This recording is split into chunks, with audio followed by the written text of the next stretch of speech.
Hello everyone, this is Brooke, analyst from TID Research, and then today I would like to talk about a very interesting protocol called Boros, which is developed by the Pendle team.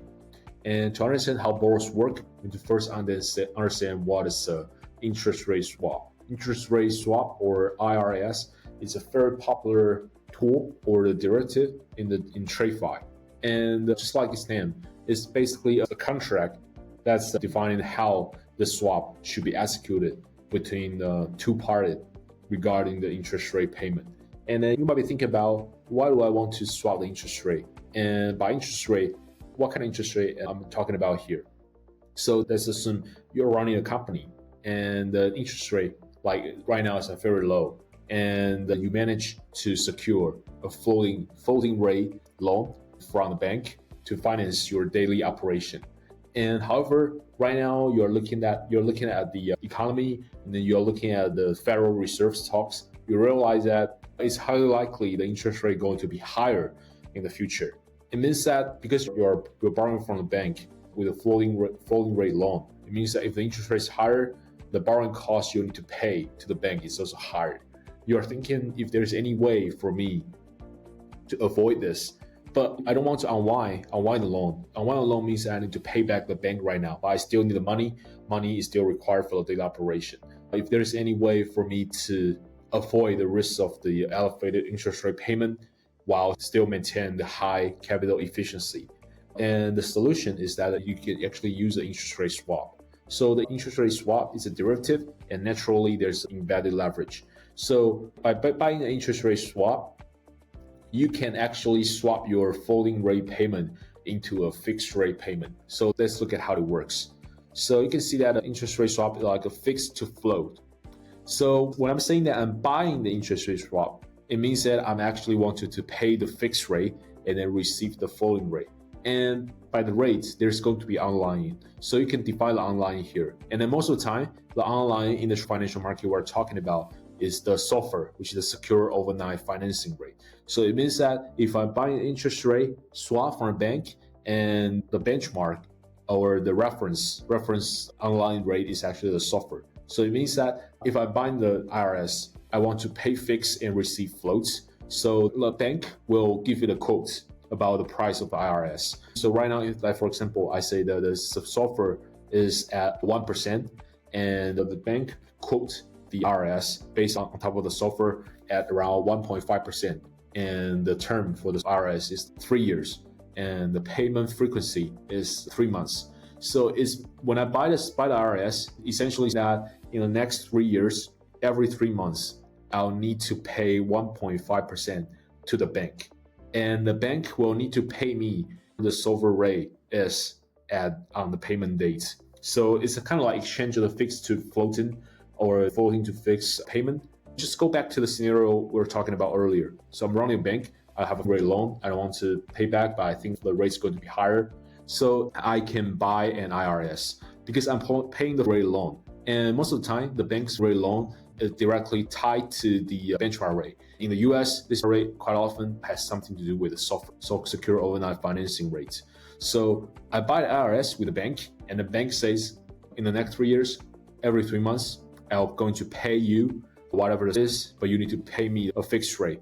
It is essentially swapping the interest rate payment of your loan from floating to fixed, because when you're going to pay the bank for your loan, the banks also need to pay you the SOFR from the IRS. So the two payments just cancel out, and you only need to pay the bank the fixed rate payment. So you are essentially, with the IRS, fixing the interest rate payment of your floating rate loan. So that is when the reason why IRS is so popular in the financial market, and also among the corporates, because it provides a lot of visibility for corporate, or also for banks, when they are managing their balance sheets, and when they are worried about on the asset side, when they worry about the receivable, when they're worried about the lending, when they worry about their bonds holdings. On the liability side, when they worry about their loan, their liabilities, their debts, and their corporate bonds. IRS provide them more flexibility to move around the interest rate based on their views on the market. So that is how the IRS works. And there's also other scenario. For example, I'm not borrowing any money, I'm not lending any money. I can still trade the IRS. So for example, I'm buying the IRS and the bank provide me the quote like the fixed 1.5%, and the online the flow is SOFR. So I buy a 1.5% for the IRS. And let's say in the next 3 months, the rates start to spike. And then right now the average SOFR after 3 months is like 4%. And I'm still holding the IRS. So it means that I still only need to pay the bank every 3 months, 1.5%. However, the banks need to pay me 4% every 3 months. So that is how you can also trade IRS for money, and then instead of hedging any interest rate risk.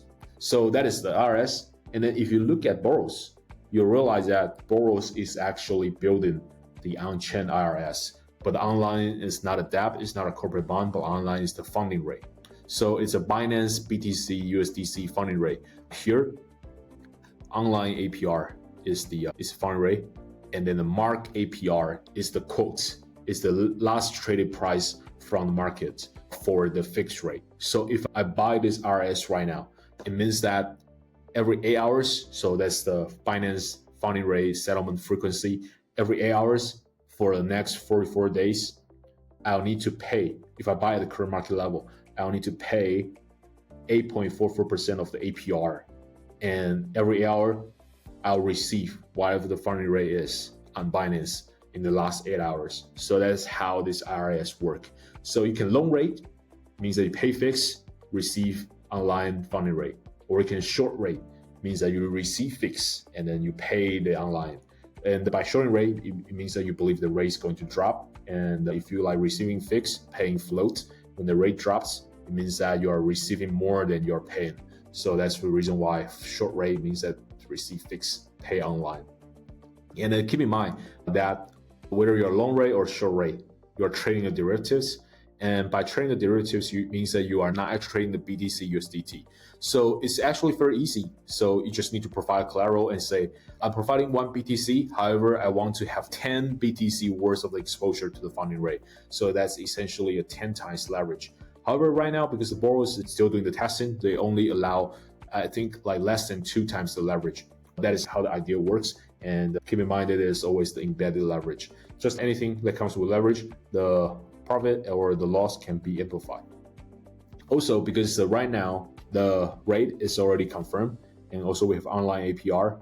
So if I buy the IRS right now, I can also value how much my IRS worth right now. So if I buy right now, my IRS is like worth $0 because the market is like fairly priced. So for example, if I buy right now, it means I pay fixed, receive floats. In the next market got super hype, and the BTC funding rate skyrockets, and then say the online APR tomorrow is like 20%. It means that I'm essentially making money.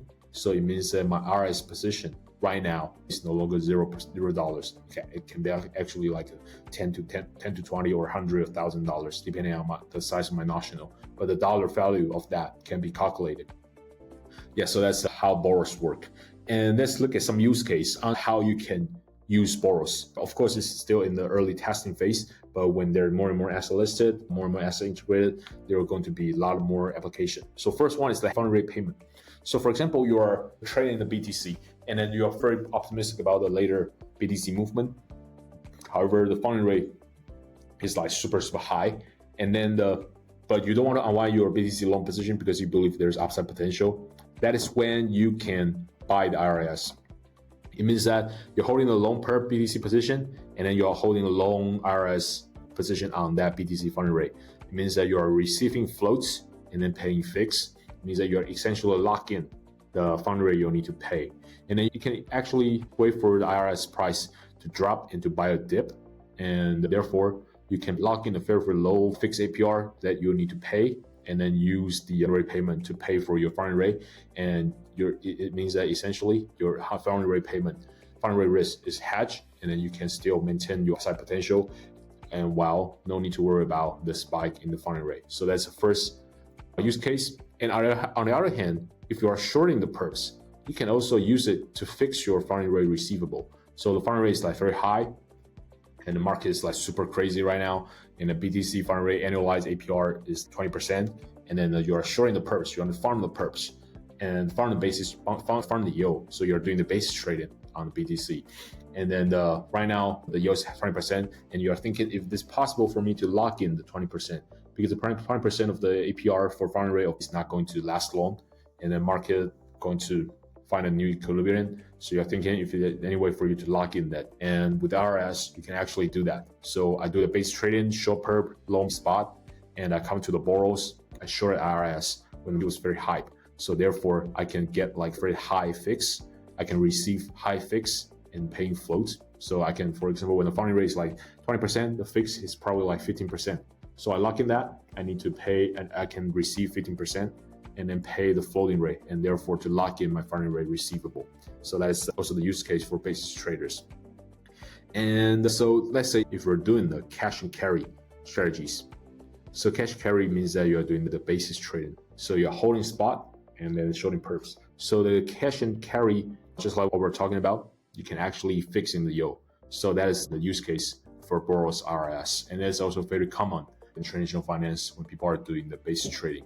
So they are buying spot US Treasury and then shorting the futures, and they are farming the spread in between, or they are holding short term, like borrowing short term, and then lending for the long term. They can also use IRS to help them to fix the yield. And these are all very straightforward application. But in the real life, in the financial market, they're going to be maturity. So they're going to be 1 week IRS, 2 week, 3 week, 4 week IRS, and a 1 month IRS, 2 months, 3 months, 4 months. And then you don't necessarily need to trade across the asset. Within the single asset, you can trade the interest rate ladder. For example, you realize that the 1 week, look at the interest rate chart, you realize that the 1 week fixed yield is like 1%, and then 2 weeks fixed yield is 1.2%, and then 3 week fixed yield is quoted at 1.5%. However, 4 weeks RS is quoted like 0.2%, and then for the 2 months RS is quoted at 2%. So from your gut feeling, you get a sense that it's 4 weeks is probably mispriced. It's probably under. So what you can do is buy the dip. So you only need to pay 0.2% while receiving the float for the 4 week RS, and then you can actually use either 3 weeks RS or the 1 week's RS to roll over in the other side of your trade, and therefore lock in and make it essentially arbitrage. That is another use case. You can trade the ladders, lock in the mixed pricing and benefit. So that is how Boros work and some of the trading strategies. And on top of that, you can also supply liquidity, because right now market is not so familiar with the Boros and also IRS. They rely on the liquidity flow to trade as a counterparty to most traders. So when you supply liquidity into this vote, you are essentially holding the IRS on the BTC USDT or the ETH USDT. For example, right now the fixed rate is like 8.46%, and then you supply liquidity into the vote. So it means that you are holding the IRS or units with the entry price at 8.46%. And let's say that if the yield increase in the market, you're actually winning because you're loaning the yield. When the market price goes up, it means that people will start to trade against you. They will buy in the YU from you, so that you're essentially loaning the YU. However, if the yield drop while you are in the float, you'll be losing. You're trading as a counterparty against the market. However, you're also holding your own books and of the IRS, and so the yield movement also affects you, but the trading volume and the trading fee somewhat compensate for that. So if you're interested, you can also supply liquidity, and the APY is very good right now because the TVO is still pretty small and the Pendle is like incentivizing the pool, so it can be interesting opportunities.